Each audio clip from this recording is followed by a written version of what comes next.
Welcome, everyone. Thank you for joining us today. My name is Mary Nell Nolan-Wheatley with the Preservation Resource Center. And for those unfamiliar with the organization, the PRC is a nonprofit that focuses on the preservation of New Orleans' historic architecture, neighborhoods, and cultural identity. I encourage everyone to become a member if you are not already, and to look at our website, which is prcno.org, for more upcoming events and for resources on how to maintain your historic home. I will also put my contact information in the chat box in case you have any questions about the Preservation Resource Center. I want to thank our presenter, Eleanor Burke, the Deputy Director of the New Orleans and Central Business District Historic District Landmarks Commission, for taking the time to give the presentation and answer your questions today. If you have any questions during the presentation, please go ahead and submit those in either the chat or the Q&A function. It's helpful to do it sort of as you think of them so that we have those questions ready to go at the end of the presentation. And at the end, we will make sure that Eleanor has some time to answer those. I will also be posting some helpful links in the chat function as Eleanor presents. Okay, so we'll go ahead and get started. Eleanor, whenever you're ready. Great, thank you so much, Mary Nell. Welcome, and thank you for joining us today during your lunch hour. We appreciate it, and we appreciate your interest in the HDLC and permitting in general. This series was designed to help people sort of get a broad understanding of the way that the process works. There are certainly, it's a lot of information, and this PowerPoint you can always have access to after the presentation. And we've had it on our website as well as a recording of this video, so you can come back and refer to it at any time. The mission of the HDLC is to promote historic districts and landmarks for the educational, cultural, economic, and general welfare of the public. We are here to safeguard the heritage of the city of New Orleans by preserving and regulating landmarks and districts that reflect elements of our cultural, social, economic, political, and architectural history. And we also strive to preserve and enhance the environmental quality of neighborhoods. Why do we preserve historic resources?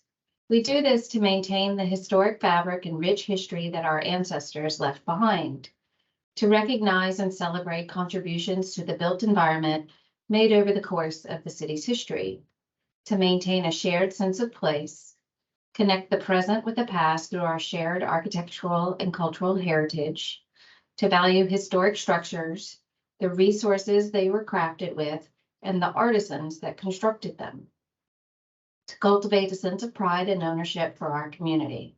And most importantly, historic preservation in New Orleans is economic development. The HDLC has 18 historic districts under its jurisdiction. This is a map of the local historic districts that we regulate. The pink districts with a pink outline are the central business districts. The pink districts with a yellow outline are what we call our full control local historic districts, where the HDLC has jurisdiction over everything that's visible from the public right-of-way. The brown areas with a yellow outline are what we call partial historic districts, where we have control only over certain items that the residents of that neighborhood have chosen. So you found out you own a property in a historic district.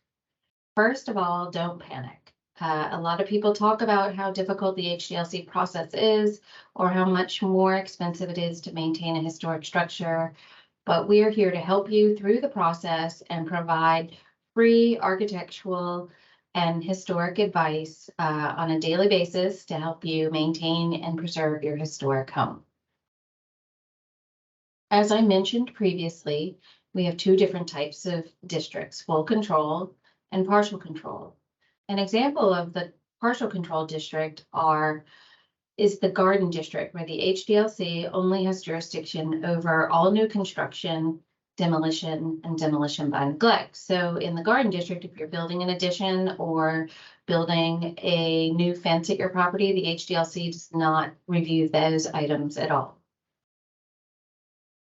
The HDLC also has over 200 individually nominated and designated landmarks. This is a map showing the landmarks. Sometimes they occur within the historic districts, and sometimes they occur outside of protected areas. On our website, you can click on each of these icons and find a study for each of the properties if you're interested in learning more about the city's nominated and designated landmarks. This is a chart that is taken from the introduction chapter of our design guidelines, which you can find on the website, seen at the bottom of the slide. It lists all of the historic districts, how many buildings are in historic district, and what type of control the HDLC has in that district. So if you live uptown and you're not sure what we have control over, you can access this handy chart in our introduction chapter and find out whether or not we review additions to properties in that district. Interestingly, it's good to know that the HDLC regulates almost 50,000 buildings. We do that with a staff of 12 people. So that's a lot of buildings per person, but we do our best to help assist the public through the process every day. The HDLC in full control districts has jurisdiction over everything that is visible from the public right-of-way. So that includes service buildings, fencing, views from side alleys, side elevations of buildings if they are visible. The HDLC only regulates private property, and the HDLC only reviews proposals for work to exterior of property. We do not regulate the interiors of any properties. The HDLC does not have jurisdiction over publicly owned property like schools, gymnasiums, fire stations, neutral ground, sidewalks, or parks. We also do not regulate natural landscaping such as trees and shrubs on private property. And we also do not regulate the paint color. Unlike the VCC, where you have to get your paint colors approved, in the HDLC district, if you're painting a previously painted surface, you can paint it any color you like. The HDLC also does not have jurisdiction over a use of a property, the amount of parking that's required for a property, traffic congestion near the property, noise, density, trash, allowable height, or of proposed new buildings. That is dictated by the zoning ordinance, and allowable signage. I referenced previously the design guidelines. The design guidelines are basically the document from which the staff reviews all proposals for work in a historic district. The latest version was adopted in February 1st of 2019. They're based on the Secretary of Interior standards for rehabilitation. Their development was an open and transparent process that involved a great deal of community and stakeholder input. These design guidelines reflect the agreed upon standards produced and adopted by the Commission and the New Orleans City Council.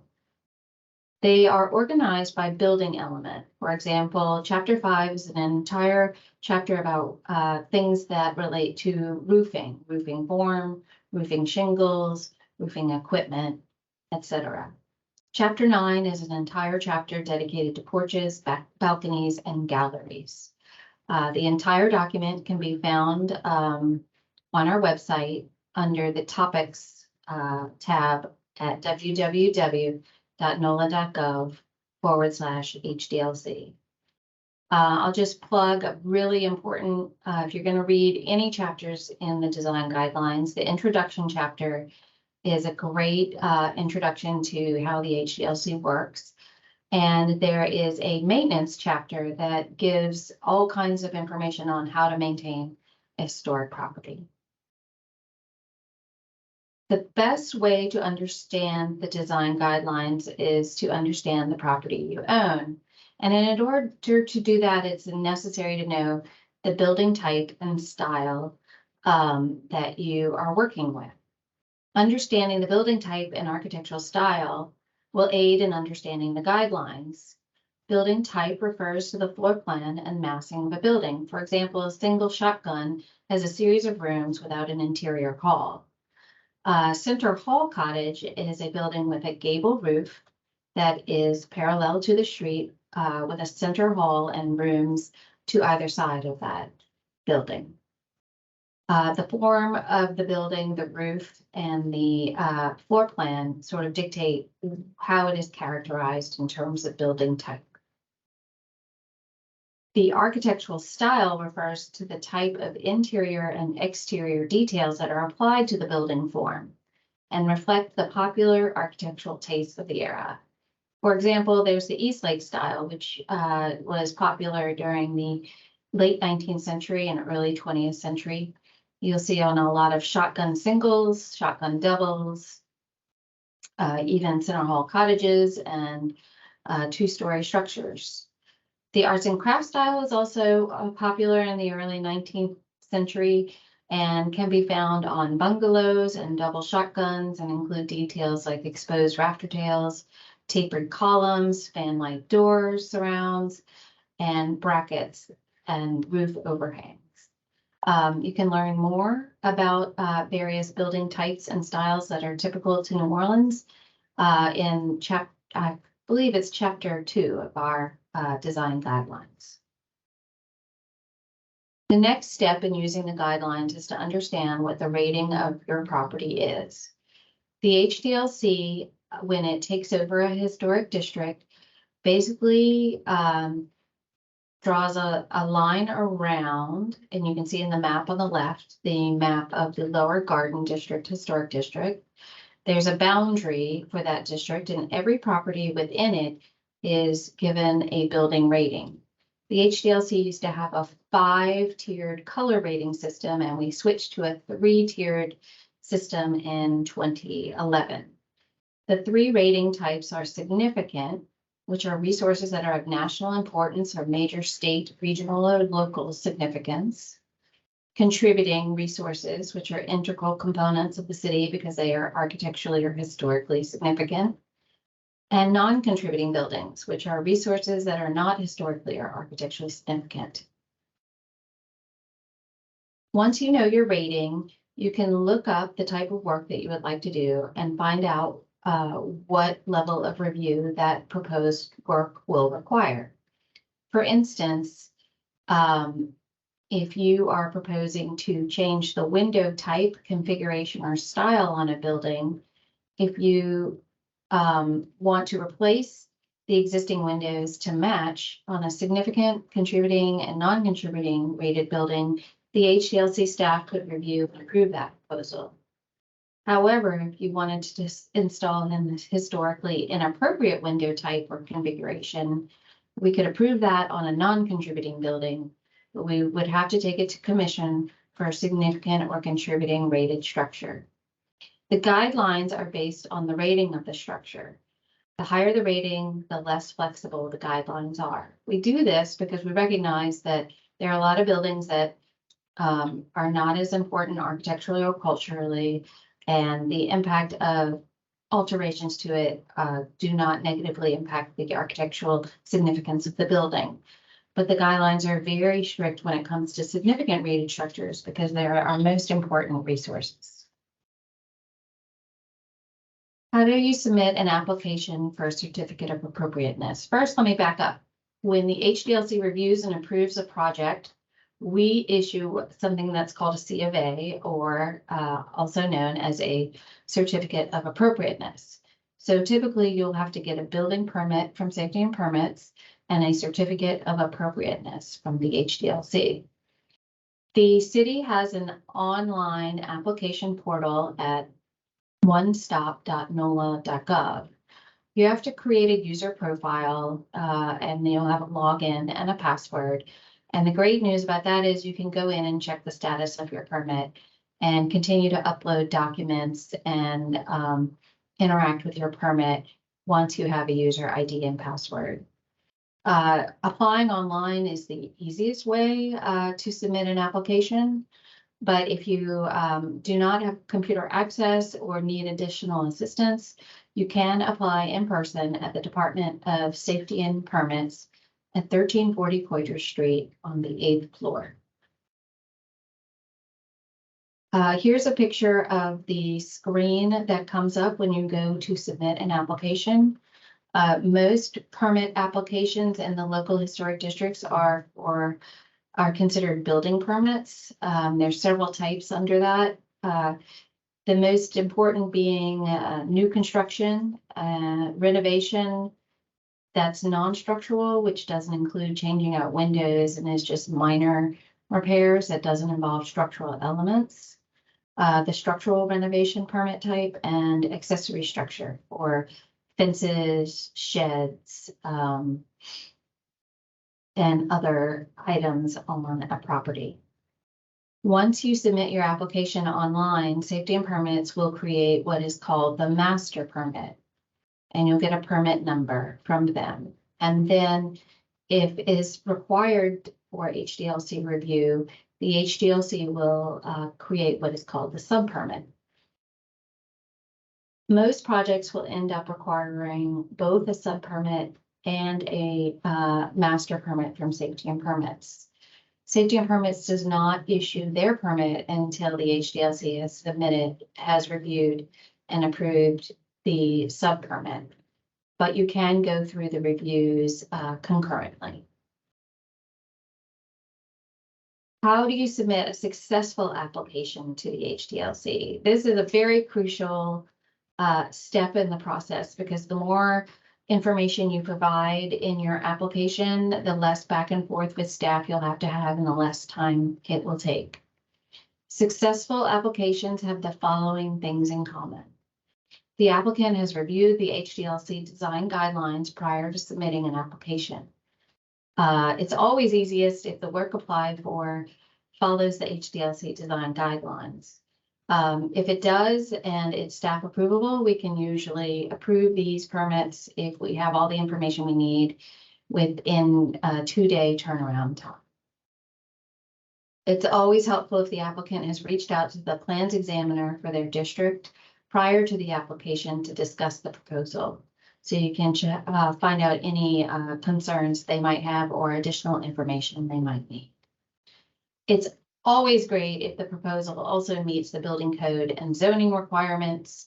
Any variances from these items do add extra time and cost to a project. The scope of work needs to be very detailed and comprehensive.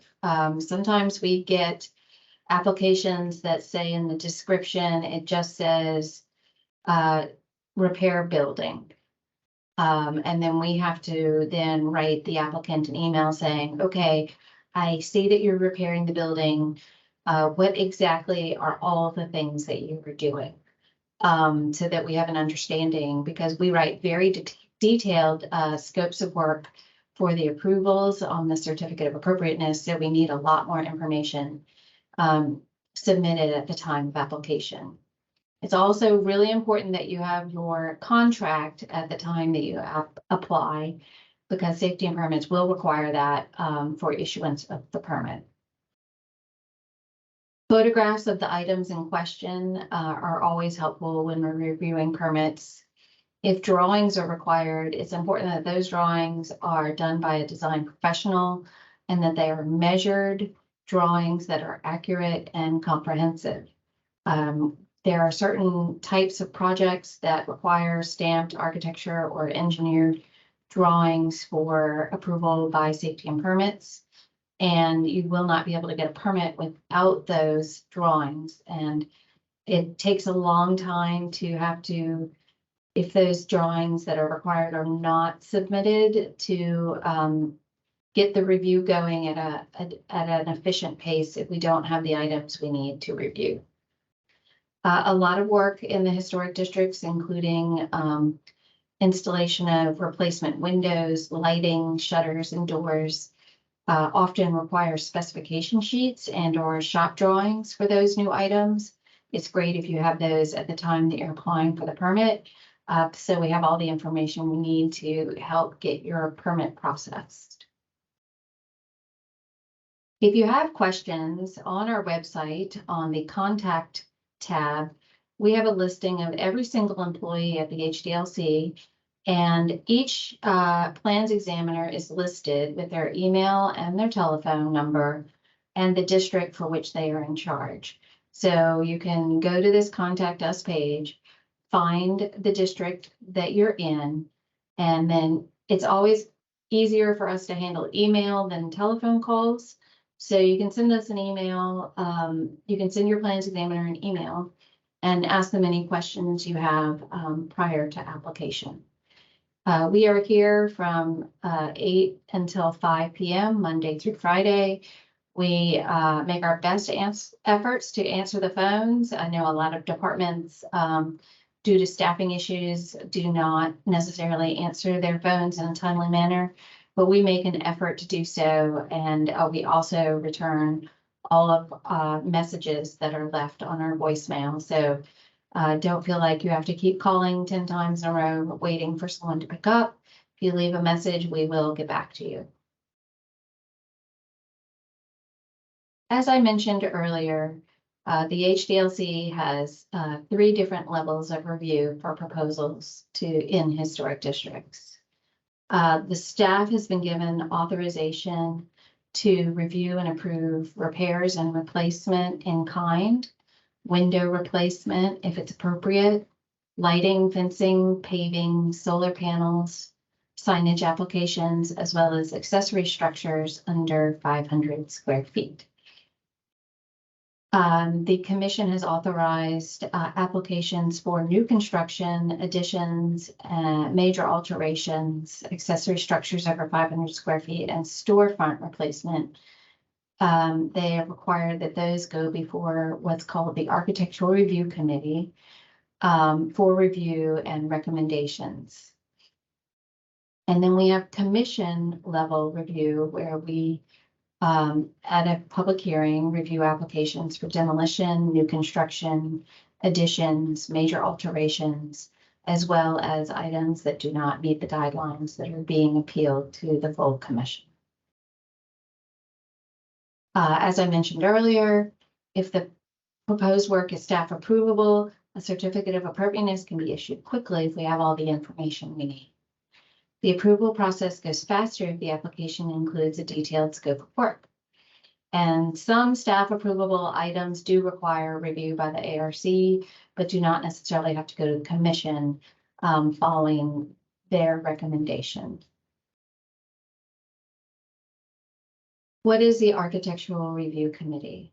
It's made up of 3 to 5 practicing architects that meet monthly to review work and make recommendations to the commissioners. Their recommendations are based on the HDLC design guidelines. They review proposals for new construction, additions, and major alterations. Their meetings are held once a month, are public, and open to public comment regarding the proposal. We meet in the 8th floor conference room of City Hall.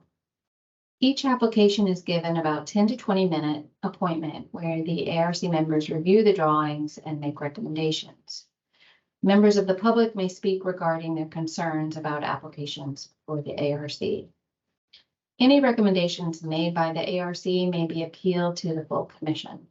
So if, let's say, they say that your addition is too big and they do not think it's appropriate and ask you to revise the project, if you don't agree with the ARC, you can appeal that to the commission. The chances are lowered if you do not have a recommendation for approval from the ARC, but you do have that option. So if you need to go to, if you have a project that requires Architectural Review Committee, these are some tips to make that process go more smoothly. A design professional that is familiar with the procedures and the guidelines of the HDLC always makes the process go more smoothly. We need a completed application submitted by the deadline.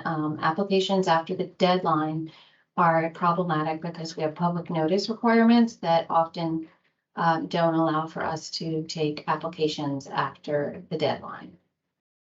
We definitely need detailed measured drawings, including a site plan, floor plan, elevations, and a roof plan. And in all applications for new construction, we need context drawings, like the one shown at the bottom of the slide, so that we can evaluate the proposal. If a building is being altered, drawings of the existing conditions as well as the proposed conditions make the review go more smoothly. And if any historic photographs are being used to guide a renovation or restoration, submitting those photographs with your application is very helpful. The image of the slide shows a proposal for new construction at 451 Pacific Street.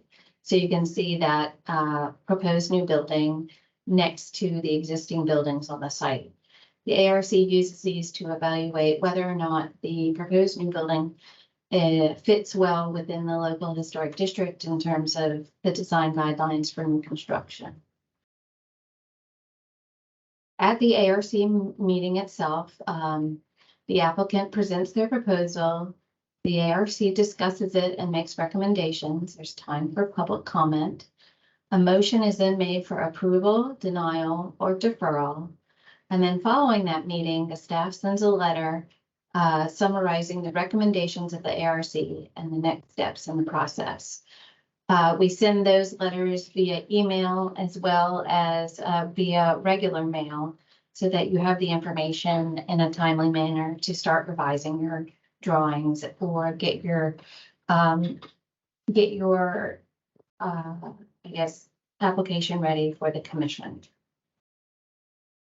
If items are required to go to the commission, they will be scheduled for the monthly commission meeting agenda. The commissioners that serve are appointed to 4-year terms. The New Orleans HDLC has 15 commissioners, and they are appointed by the mayor and ratified by the city council. In New Orleans, each member represents a historic district, and in the CBD HDLC, they are often representing a nominating entity. These commissioners are charged with upholding the mission of the HDLC. The commission meetings exist to implement the community's adopted policies and regulations related to historic preservation. These commissioners are required to do so objectively without introducing their own personal biases. These commission meetings are a public hearing and are held monthly on Wednesdays. The CBD meeting is held in the morning from 10 to 12, and the New Orleans meeting is held from 1:30 to 5 p.m. These meetings occur in the city council chamber on the first floor of City Hall, and are conducted according to Robert's Rules of Order, as well as additional requirements outlined in the HDLC Rules, Policies, and Procedures. The rules, policies, and procedures are also available on our website under the Topics tab. After the majority of the items reviewed by the ARC are forwarded to the Commission for final conceptual approval. Items with ARC approval are placed on the consent agenda and are voted on in globo at the beginning of the meeting. All other items are placed on the regular agenda. There are items on that agenda that require commission review or appeals of ARC recommendations and the guidelines. At the commission meetings themselves, the staff presents what's called a property summary report, where the staff outlines the case, the commission guidelines, and the staff recommendation. The applicant then makes their presentation. There is then time for public comment for proponents and opponents. The commissioners then have motions and discussion of the motion. Eventually, the commissioners vote on an item, either approving, denying, or deferring, and then the commissioners explain the appeal rights of all involved. What happens after the commission meeting? After the commission meeting, like the architectural review committee meeting, we send a letter via email and in regular mail stating the commission's actions. And if your project's been approved, we include a list of detailed drawings that are required for final approval. The applicant then submits the final detailed drawings. The staff reviews these drawings and notes corrections, omissions, and errors and returns them to the applicant. The applicant then submits a final corrected detailed set. It's important that this set be exactly the same set that you wish to have approved by the Department of Safety and Permits, because these are the drawings that will end up being approved and stamped by Safety and Permits as well. The HDLC stamps the drawings and issues their Certificate of Appropriateness, and then saves those stamped HDLC drawings in the Safety and Permits master permit application case. Safety and Permits then issues a building permit and includes their stamp on the drawings that the HDLC has reviewed and approved. This is all coordinated internally. Once you've got your permit and you start construction, it's important that you request inspections along the way from the HDLC to make sure your project is going, is on the right track. The HDLC recommends that you have the HDLC perform an inspection during framing and window installation to make sure that these items have been done correctly before the process gets too far along, and any updates or changes could be costly. A final inspection from both the HDLC and Safety and Permits is required to receive a certificate of occupancy. You can request a final inspection from the HDLC by email, online, or by telephone. It's important to note that Safety and Permits will not issue a COO and often will not perform their final inspection until you've gotten your HDLC final inspection completed. Once a final inspection is performed, the inspector will work with the property owner or the applicant to address any issues they found during their inspection. And once we sign off on a permit, it's then handed over to Safety and Permits to conduct their final inspection and close out their master permit. The HDLC also offers what we call an HDLC Pre-sale inspection. Section 6 of paragraph 33 of the Louisiana Property Seller's Disclosure Form requires that a seller disclose to a potential buyer that the building is located in a local historic district. Property buyers can protect themselves by getting an HDLC pre-sale inspection, where we can find out if any inappropriate work or existing violations still exist on a building, and make sure that you do not purchase a property that has violations on it that you will inherit if you do purchase the building. Sellers and owners can request this free inspection to make sure that everybody involved in the act of sale is aware of all the issues with the building, and that the sale goes accordingly without any surprises for a future owner. The HDLC also developed a property seller historic district disclosure form. This is a suggested form on the Louisiana Real Estate Commission's website under suggested addendums. The website to access this form can be found on the bottom of the screen. Basically, this is something that property buyers can request that the seller fill out, that has detailed questions related to any open permits on the project, any violations on the property, so that you don't unwittingly end up buying a property with things that need to be fixed that you had no idea about. We really strongly recommend that every person buying a property in a historic district require this form from the property seller. So the HDLC has partial control districts where we review demolition only. These include the Carrollton area, Uptown, Mid-City, and Parkview. We have a very specific demolition definition that if you trigger any of these items, the HDLC will forward, staff will forward these proposals to the commission for their review. Demolition means any of the following actions occurring within a 5-year period to a building in a historic district. The structural removal, obscuration, or increase in height of any exterior wall, altering more than 50% of the total exterior of the structure, or restructuring more than 50% of the structure's exterior wall area. The removal, alteration, or obscuration of more than 50% of the roof structure, as measured in plan view. The removal, alteration, or obscuration of more than 25% of the historic materials as determined by the HDLC staff on the primary facade, or raising an existing building to create habitable space that complies with ceiling height requirements set forth in 26-196. Here's some case studies of properties that ended up requiring HDLC review. This is a proposal where the wall, more than 50% of the wall was restructured, so they had to stop in the middle of their project because they rebuilt the entire side wall without the proper permission. We always encourage people to keep as much of the building framing and elements as possible, because those are the historic resources that we are here to protect and save, and are typically in very good condition, but might just need a little support rather than complete restructuring.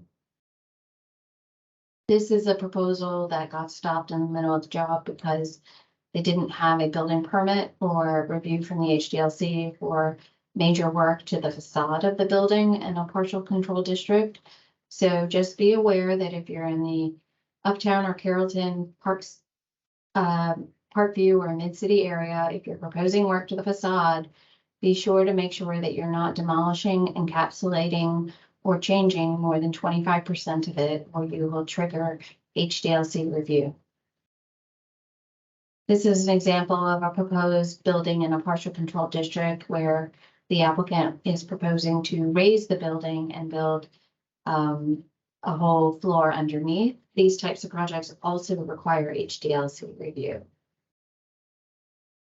This is an application where the applicant took out all of the windows, which, if added up, add up to more than 25% of the facade.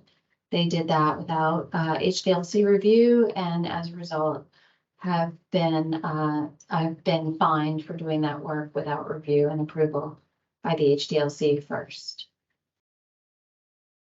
A lot of people choose to increase square footage on historic structures by creating Camelback additions.